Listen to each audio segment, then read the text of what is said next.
Ever wondered why credit scores are such a big deal? Why do they matter so much? Well, let me tell you, they're much more than just a trio of digits. They're like the financial DNA that paints a picture of your credibility to lenders. Picture this. You're ready to make a big purchase. Maybe it's a shiny new car, or perhaps you're ready to step onto the property ladder. You've saved up, you've done your research, but then comes the hurdle of securing a loan. This is where your credit score steps into the spotlight. A high score can open doors to competitive interest rates and favorable loan terms. On the flip side, a low score might slam those doors shut. And it's not just about loans. Credit scores can impact other areas of your life too. Looking to rent a swanky new apartment? Your potential landlord might run a credit check to see if you're likely to pay your rent on time. Even some employers check credit scores as part of their hiring process. You see, your credit score is like a trust meter, showing others how reliable you are when it comes to handling money. In the world of credit, knowledge truly is power. Understanding how credit scores work can help you make smart financial decisions. It's about building a strong foundation, brick by brick, that will support your financial goals. Each on-time payment, each thoughtful decision to keep your credit card balance low, each step to diversify your credit mix, contributes to building a robust credit score. But remember, the journey to a great credit score is a marathon, not a sprint. It requires consistency, discipline, and a dash of patience.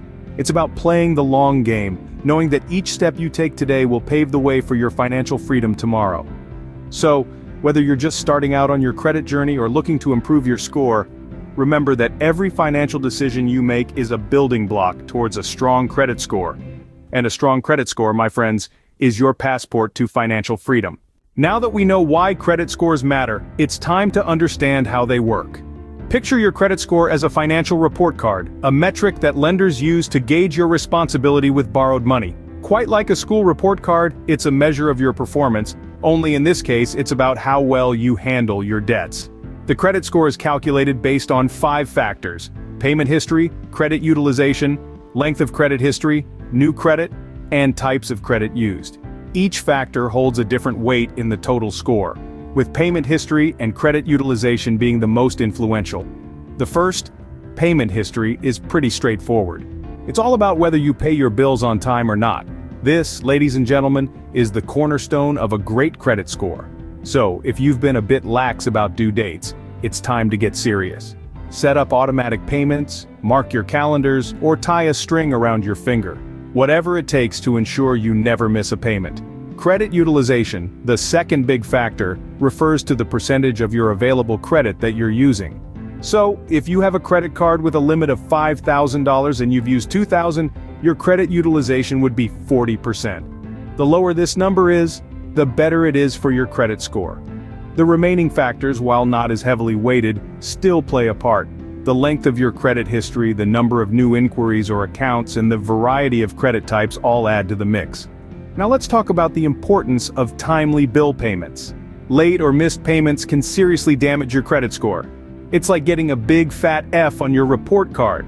Not only does it pull down your score, but it also stays on your credit report for 7 years. Ouch! So, always remember to pay your bills on time. It's the first step towards building a strong credit score. And remember, credit scores aren't scary, they're just a tool, a stepping stone on your journey to financial freedom. So, grab that stone, step up, and let's keep moving forward. Moving on to the next step in our credit building journey, managing credit card balances. Juggling credit card balances can feel like a high-wire act, but with a little knowledge and discipline, you can master this financial feat. The key is understanding credit utilization ratio and its impact on your credit scores. Picture your credit utilization ratio as a seesaw. On one side, you've got your total credit card balances, and on the other, your total credit card limits. When your balances rise too high, your credit score can take a tumble. This ratio makes up about 30% of your credit score, so it's a big deal. Now you might be wondering, what's a good credit utilization ratio? Well, financial gurus often recommend keeping it below 30%. That means if you have a credit card limit of $1,000, try to keep your balance under $300. But why, you might ask? A lower credit utilization ratio sends a signal to lenders that you're not overly reliant on borrowed money, implying that you're more likely to pay back what you owe. It's like being the responsible friend who never overdoes it at parties. People trust you more.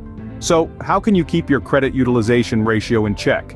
First, consider paying your credit card bill more than once a month. This can help you keep your balance low relative to your limit. Second, if you're eligible, ask for a credit limit increase. Just remember, this isn't an invitation to spend more. It's like getting a bigger backpack but packing the same amount of stuff. Thirdly, try to spread out your charges across multiple cards. It's better to have smaller balances on several cards than a large balance on one. And finally, remember to keep an eye on your spending habits. It's easy to forget how quickly small purchases can add up. Remember, keep your credit card balances in check. It's a key component of your credit building strategy. So, let's commit to being the master of our credit cards, not their servant. Because when it comes to building fantastic credit, every swipe, every payment, and every decision counts. Now, let's talk about the role of credit diversity in building a strong credit score. Imagine you're a chef crafting a gourmet meal. You wouldn't use just one ingredient, would you? No, you'd mix in a variety of flavors to create a dish that's truly delicious. The same principle applies to your credit. This concept is known as credit mix, and it's one of the factors that credit bureaus consider when calculating your credit score. Your credit mix refers to the different types of credit accounts you have open, and it can include things like credit cards, student loans, auto loans, and mortgages. Just like a chef uses a variety of ingredients to create a balanced dish, lenders like to see a mix of different types of credit on your report. It shows them that you can handle different types of debt responsibly. Now, I'm not saying go out and open a bunch of new accounts just to diversify your credit mix. That can actually hurt your score if you're not careful. Opening new accounts can trigger hard inquiries, which can ding your credit score. Plus, having too many new accounts can make you look risky to lenders. Instead, think of credit diversity as a long-term strategy. Over time, as you naturally open and pay off different types of accounts, you'll build a diverse credit profile. For example, if you're a student, you might start with a student loan. Then, after graduation, you might open a credit card to handle everyday expenses. As you get older, you might take out an auto loan to buy a car or a mortgage to buy a house. Each of these accounts adds a new layer of diversity to your credit mix. Remember though, the most important thing is to manage these accounts responsibly. That means making your payments on time, every time, and keeping your balances low. Diversifying your credit mix is like adding different spices to a dish. It enhances the flavor, or in this case, your credit score. So, think of yourself as a financial chef, and start cooking up a diverse credit mix that will make your credit score truly mouth-watering. Ready for the final piece of the credit building puzzle? Here it comes. We've covered the basics, we've learned about keeping balances in check, and diversifying your credit mix. Now, it's time for the secret sauce that will send your credit score soaring. Patience. That's right, patience is paramount in this journey. Building a robust credit score is not an overnight task. It's not even a few weeks or a couple of months task. It's a long-term commitment that requires discipline and, you guessed it, patience. It's about making small, consistent actions over time. Remember to keep those balances low, pay your bills on time, and maintain a diverse mix of credit. Stay disciplined, even when it feels like you're not making progress, because, in the world of credit scores, slow and steady truly does win the race. Just like Rome, a fantastic credit score isn't built in a day. It takes time, patience, and discipline. And that, dear viewers, is your roadmap to building a fantastic credit score. We've journeyed together through the importance of credit scores, the ABCs of credit, keeping balances in check, diversifying your credit mix, and the secret sauce to boosting your credit score, patience. It's time to put this knowledge into action. Start with simple steps like paying your bills on time and keeping those credit card balances low. Experiment with a variety of credit types to show your versatility. And remember, patience is the name of the game. Your credit building journey awaits, and we're excited to see where it takes you. So, let's keep the conversation going. Share your credit building experiences in the comments section. We're here to learn from each other after all, and if you found this video helpful, give it a thumbs up. Don't forget to like this video, share your credit building experiences in the comments, and hit that subscribe button for more financial wisdom.